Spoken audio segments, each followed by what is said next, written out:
नमस्कार दोस्तों, क्या आपने कभी सोचा है कि एक ऐसा व्यक्ति जो एक छोटे से गांव में पैदा हुआ हो और वह पूरी दुनिया को एक दिन अपनी सोच से हिला देगा। एक ऐसा इंसान जिसने जीवन, मृत्यु, प्रेम और स्वतंत्रता पर एक नई दृष्टि दी हो और समाज की परंपराओं को चुनौती दी हो। वह एक साधारण गांव में जन्मा लड़का था जिसे बाद में पूरी दुनिया ने ओशो के नाम से जाना। उनकी रहस्यमय शिक्षाएं, अनूठी जीवन शैली और विवादों ने उन्हें न केवल एक आध्यात्मिक गुरु बनाया बल्कि एक ऐसा व्यक्ति जिसने समाज की जड़ों को हिला दिया। आज हम जानेंगे ओशो की अनकही कहानी, कैसे वह एक साधारण बालक से विश्व प्रसिद्ध गुरु बने और उनकी मृत्यु ने भी कई रहस्यों को जन्म दिया। ओशो का जन्म 11 दिसंबर 1931 को मध्य प्रदेश के एक छोटे से गांव कुचवाड़ा में हुआ था। उनका असली नाम रजनीश चंद्र मोहन जैन था। बचपन से ही वह जिज्ञासु स्वभाव के थे और उन्होंने पारंपरिक धार्मिक आस्थाओं पर सवाल उठाना शुरू कर दिया। उनके माता पिता ने उन्हें किसी भी बंधन में नहीं बांधा जिससे वे अपने जीवन को स्वतंत्रता से जी सके। बचपन में ही उन्होंने जीवन और मृत्यु पर विचार करना शुरू कर दिया था।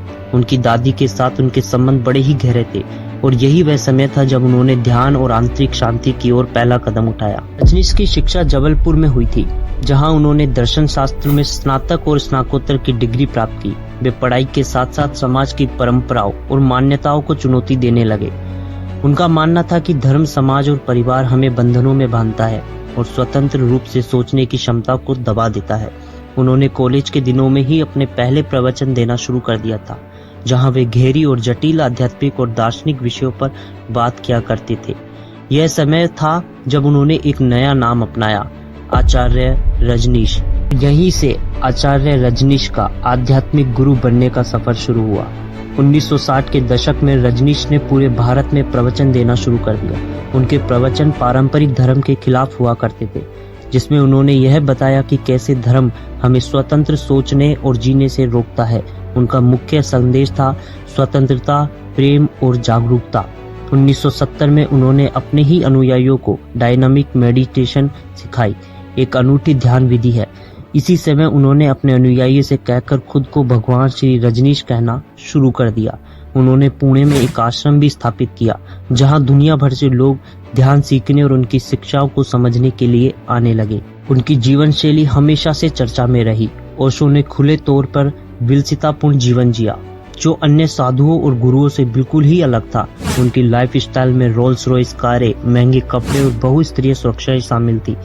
ओशो ने पुणे आश्रम 1981 में छोड़ दिया था और इसके पीछे मुख्य कारण उनका स्वास्थ्य और अमेरिका में एक बड़ा आध्यात्मिक केंद्र स्थापित करना था। ओशो उस समय बीमार थे और उन्हें ध्यान केंद्रित करने के लिए एक शांत और उन्नत चिकित्सा की आवश्यकता थी। इसके अलावा अमेरिका में उन्होंने रजनीशपुरम नाम से एक नया आश्रम स्थापित करने की भी योजना बनाई थी, जो उनके विचारों को वैश्विक स्तर पर फैलाने का बड़ा प्रयास। इस निर्णय के बाद ओशो ने अमेरिका के ओरेगन में अपने अनुयायियों के साथ मिलकर एक विशाल समुदाय स्थापित किया, जिसे रजनीशपुरम के नाम से जाना गया। ओशो ने अमेरिका में अपने संगठन रजनीश के नाम से एक बड़ा समुदाय स्थापित किया, जिसका मुख्य केंद्र रजनीशपुरम नामक शहर था। यह समुदाय ओरेगन राज्य में स्थित था और वहां पर ओशो के अनुयायियों ने एक पूरे शहर को निर्मित किया, जिसमें स्वयंसेवकी और अन्य सुविधाएं शामिल थी। रजनीशपुरम का उद्घाटन 1981 में हुआ था और यह अमेरिकी समाज में बड़ी चर्चा का विषय बन गया। ओशो के अनुयायी इस नए समुदाय के माध्यम से उनके विचारों को व्यापक रूप से प्रसारित करने का प्रयास करते रहे थे। इसके साथ ही रजनीशपुरम में अनेक नए और आधुनिक सुविधाएं भी थी,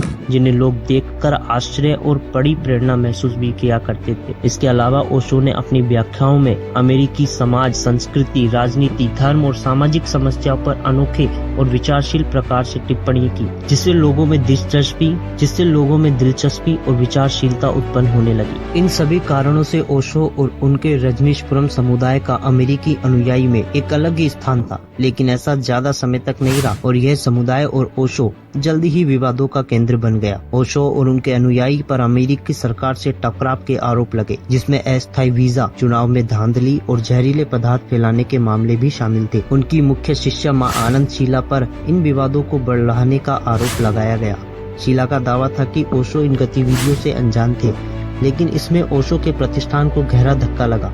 1985 में अमेरिकी सरकार ने ओशो को गिरफ्तार किया और उन्हें अमेरिका से निर्वासित कर दिया गया। अमेरिका से निर्वासन के बाद ओशो भारत लौट आए। उन्होंने फिर से पुणे में अपना आश्रम शुरू किया। अब उन्होंने भगवान श्री रजनीश का नाम छोड़कर केवल ओशो ही अपना लिया। उन्होंने अपने अंतिम दिनों में भी प्रवचन जारी रखे और ध्यान को हर व्यक्ति के जीवन का महत्वपूर्ण हिस्सा बताया। हालांकि 19 जनवरी 1990 को ओशो ने इस दुनिया को अलविदा कह दिया। उनकी मृत्यु को लेकर कई अटकलें लगाई जाती है। कुछ का कहना है कि उन्हें धीमे धीमे जहर दिया गया था, जबकि अन्य इसे प्राकृतिक मौत भी मानते हैं। ओशो की अंतिम यात्रा भी उनके जीवन की तरह अनूठी थी। उनके अनुयायियों ने कहा ओशो को मृत्यु से कोई भय नहीं था। उन्हें जीवन को पूरी तरह जिया और मृत्यु को भी खुले दिल से स्वीकार किया।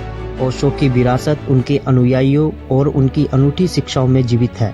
उनका जीवन और विचारधारा आज भी एक गहरी छाप छोड़ते हैं और लोगों को प्रेम, स्वतंत्रता और जागरूकता की राह पर चलने के लिए प्रेरित करते हैं। ओशो एक ऐसा नाम है जिसने दुनिया को प्रेम, स्वतंत्रता और आत्म जागरूकता का एक नया मार्ग दिखाया। उनकी जीवन यात्रा साधारण से असाधारण थी, जिसमें विवाद और रहस्य दोनों ही थे। अगर आपको ओशो की इस अद्भुत कहानी ने प्रेरित किया हो तो इस वीडियो को लाइक करें, हमारे चैनल को सब्सक्राइब करें और बेल आइकन दबाएं ताकि आपको हमारे अगली वीडियो की सूचना सबसे पहले मिले। बाकी मिलते हैं अगली वीडियो में। धन्यवाद। जय हिंद।